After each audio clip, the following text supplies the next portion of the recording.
میرے 2-3 سوالات جیلم سے آپ کے پاس اسپیشل آئے ہیں۔ اہلا و سہلا مرحبا، جی فرمائیں۔ میرا مطلب یہ سوال تھا کہ آپ کو محمد علی انجینئر صاحب جو ہیں، مجھے پتہ ہے آپ ان کا بار بار نام لینا پسند بھی نہیں کرتے ہیں، آپ ایک ویڈیو کلپ بڑا وائرل ہوا تھا، لیکن مسئلہ یہ ہے کہ وہ کہتے ہیں کہ میں اہل حدیث اہل سنت منہج پر ہوں اور میں قرآن و صحیح حدیث بیان کرتا ہوں، اور سر پیپر 5B میں جو صحیح الاسناد حدیثیں ہیں، اہل حدیث والے خود ایڈمٹ کرتے ہیں کہ کسی نہ کسی محدث نے اس حدیثوں کو ٹھیک کہا ہے، تو پھر مسئلہ کیا ہے علماء اہل حدیث کو؟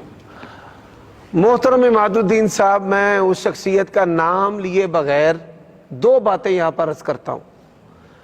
اگر کوئی شخص اپنے آپ کو سنی کہتا ہے اور کہتا ہے کہ میں اہل سنہ والجماع ہوں، تو اسلاف نے، آئمہ محدثین نے منہج اہل سنہ والجماع پر مختلف کتابیں لکھی ہیں، جن میں مثال کے طور پہ امام اجری کی کتاب ہے الشریعہ، اس میں اہل سنہ والجماع کا منہج بیان کیا گیا ہے۔ اسی طرح امام طحاوی ان سے پہلے انہوں نے عقیدہ طحاویہ عن الامام ابی حنیفہ رحمہ اللہ وصاحبی، ان کے جو ساتھی ہیں دونوں شیخین یا جن کو صاحبین کہا جاتا ہے، امام قاضی ابو یوسف اور امام محمد، ان سے روایتاً، تو یہ اہل سنہ والجماع کا عقیدہ اور منہج ہے کہ وہ اپنے آپ کو کہیں کہ یہ کسوٹی ہے اسلاف کی اور میرا جو عقیدہ ہے وہ اس کے مطابق ہے، تو وہ اس مسئلہ میں بالکل یتیم ہے، کسی بھی سلف کی کتاب کے مطابق ان کا عقیدہ نہیں ہے، کیونکہ سلف کی جو کتابیں ان کے اندر لکھا ہوا ہے کہ ہم نبی کے صحابہ میں سے کسی ایک صحابی کا برائی کے ساتھ ذکر نہیں کرتے،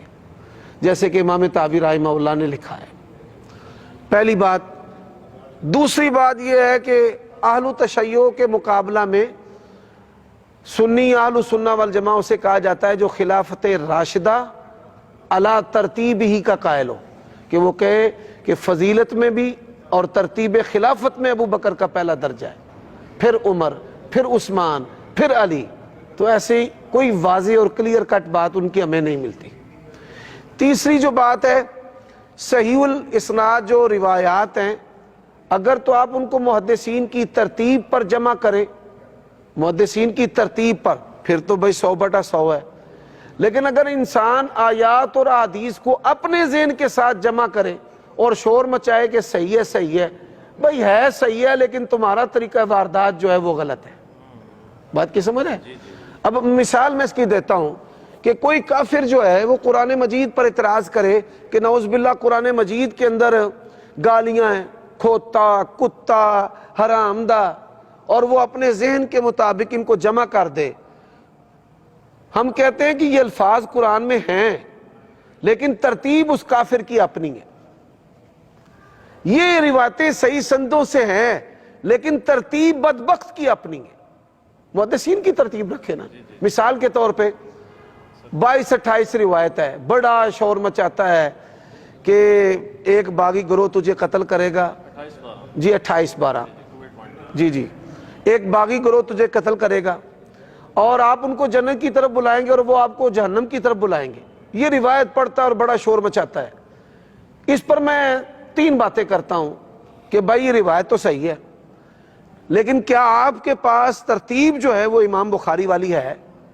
امام بخاری اس حدیث کو صحیح بخاری میں کتنی جگہوں پر لے کر آئے ہیں؟ پہلا سوال، کیا امام بخاری نے اس حدیث کو حضرت عائشہ، حضرت معاویہ کے خلاف پیش کیا ہے؟ یہ سوال ہے۔ اگر تو پیش کیا ہے پھر تو مرزا صاحب سچے ہیں، اور اگر پیش نہیں کیا بلکہ ان دونوں کا تذکرہ صحابہ کرام کے اندر کیا ہے کہ جن کا احترام ضروری ہے، جن کا احترام ضروری ہے ان کے اندر کیا ہے، تو پھر جو ہے مرزا صاحب جھوٹے ہیں۔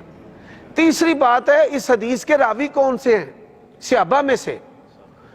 2 راوی ہیں اس کے، ایک ابو درداء رضی اللہ تعالیٰ عنہ اور ایک حضرت ابو ہریرہ رضی اللہ تعالیٰ عنہ۔ ان دونوں کا حضرت معاویہ کے ساتھ کیا رویہ تھا؟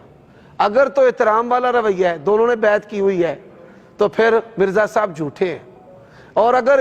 ان کے پاس وہی باتیں تھیں جو مرزا جیلمی کے پاس ہیں تو پھر مرزا صاحب جھوٹے ہیں۔ ہم کہتے ہیں بھائی قرآن حدیث کو کوئی بندہ بھی اپنی مرضی سے جمع کر دے تو وہ کیا سے کیا کچھ بنا سکتا ہے. قرآن اور سنت کو سلف کے سیاق اور فہم کے ساتھ آپ لیں